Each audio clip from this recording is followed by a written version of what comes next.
मैं बहुत नर्वस हूँ बिकॉज हमारे देश में जिस तरीके से फिल्में बनाते हैं वो बहुत फास्ट पेस होती है, एजी होती है।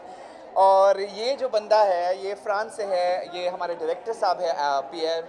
यहाँ पे जो म्यूज़िक दिया है वो मैक्सिम का म्यूज़िक है, बहुत खूबसूरत मूवी है। एलेक्स भी है जो डीओपी है रहे हैं। तो इनकी जो परख है या जो समझ है सिनेमा की वो बहुत अलग है। और एक fast paced Bollywood Mumbai style का फिल्म से हट के एक बहुत ही स्लो डॉक्यूमेंट्री जहाँ पे आप बहुत गहराई के अंदर जाते हो, जो ठहराव दिखाते हो, द साइलेंसेस, ये बहुत ऑडियंस के लिए पता नहीं वो एक्सेप्ट करेंगे नहीं करेंगे। मेरे हिसाब से वो मेरे दोस्त जो उनको मैंने बुलाया वो शायद बोलेंगे क्या यार तूने क्या दिखा दिया।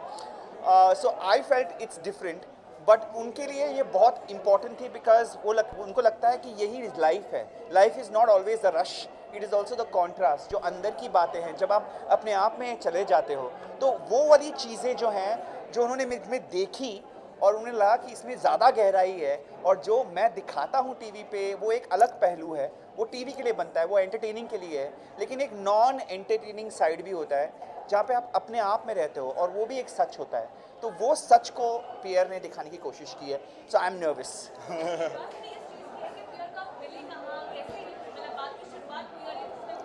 ये बहुत ही इंटरेस्टिंग है। पियर जो है मैं इसको जानता भी नहीं था। हर साल मैं डांस सिखाने जाता हूँ वियना, ऑस्ट्रिया।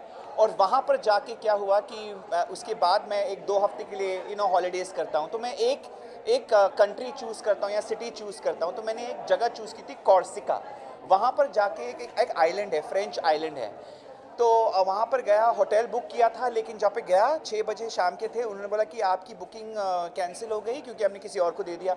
और वहाँ पर एक भी होटल फ्री नहीं था। तो फिर वो रिसेप्शनिस्ट ने बोला कि ठीक है, मुझे अब बहुत तरस आ रहा है, हमारे पास एक कैंप साइट है, वहाँ पर अगर आपको रात गुजारनी है तो आप जा सकते हो, मेरे पास और कुछ चारा नहीं है। मैंने कभी कैंप पे रहा नहीं हूँ। और उन्होंने बोला कि ठीक है, मेरे कुछ दोस्त भी हैं जो वहाँ कैंप साइट पे रह रहे हैं, तो तुम भी उनके साथ रह सकते हो। वो दोस्त थे पियर, उनकी दोस्त। और वहाँ पे हमारी मुलाकात हुई, बातचीत हुई। और मुझे समझ में आया कि वो भी डायरेक्टर हैं, फ्रेंच डायरेक्टर है, यंग है। और वहाँ से हमारी मुलाकात ज़्यादा इंटरेस्टिंग होगी क्योंकि उनको अंदाज़ा नहीं था कि इंडिया में क्या होता है और मैं कौन हूँ। जब वो इंडिया आए तो मैंने कुछ बताया नहीं था। फिर उनको समझ में आया कि अच्छा मैं एक लोग मुझे जानते हैं। तो उनको बहुत फ़नी लगा ये पूरा प्रोसेस। और उनको लगा कि we should explore this side because this is very different for France and for French cinema.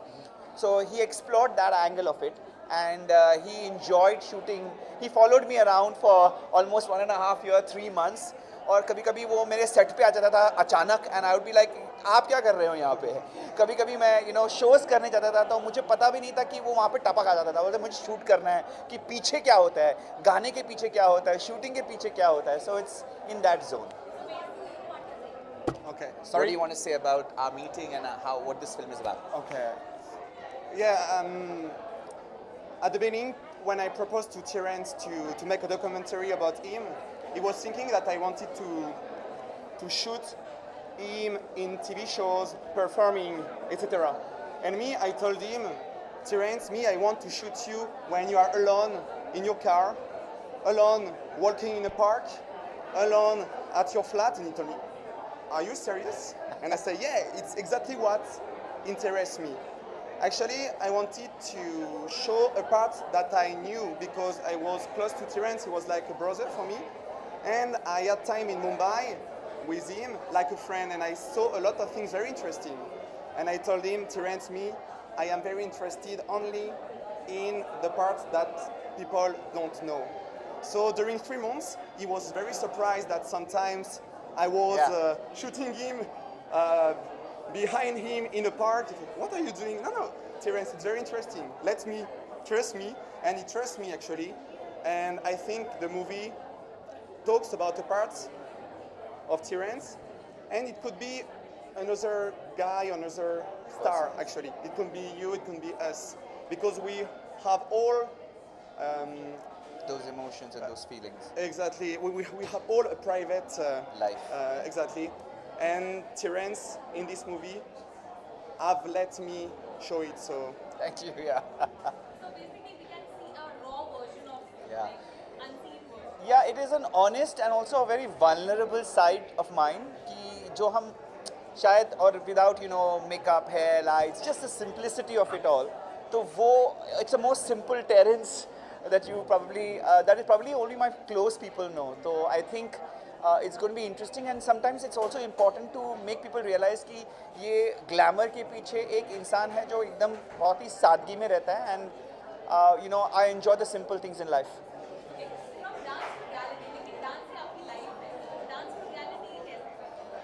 Dance reality भी है लेकिन एक तरफा का इट्स अ क्रिएटेड रियलिटी और लाइफ जो हम जीते हैं the life that we live is not created it just happens so we are born to it so I think there is a little bit of a difference there dance is a created reality हम create करते हैं और जो life हम जीते हैं is already created with in us तो from that aspect to the reality of who you are the core of you जब ये सब फेम ग्लोरी जो भी है ये सब जब आपको मतलब इसके अलावा एक इंसान है अंदर वो इंसान is what we want to see every time so I think we need to go beyond the labels ये जो लेबल है कि मैं ये हूँ मैं वो हूँ ये जो भी हो चाहे वो फेमस हो या नॉन फेमस हो we all have a personality उस पर्सनैलिटी से परे एक इंसान अंदर बैठा है वो कुछ सोचता है वो फील करता है उसके एक वीकनेसेस होते हैं उसके एक वो जूझता है लाइफ से so those are the moments that we are looking at Well, this documentary is shot by French director Pierre and music by Maxine and DOP Alex. ये आने वाला है on YouTube on 13th of April. So it's going to be a India release and we're very excited for it. Paris में already हो चुका है the premiere. This is our Indian premiere. Thank you. Thank you. Yeah. Sorry. Thanks. Yeah.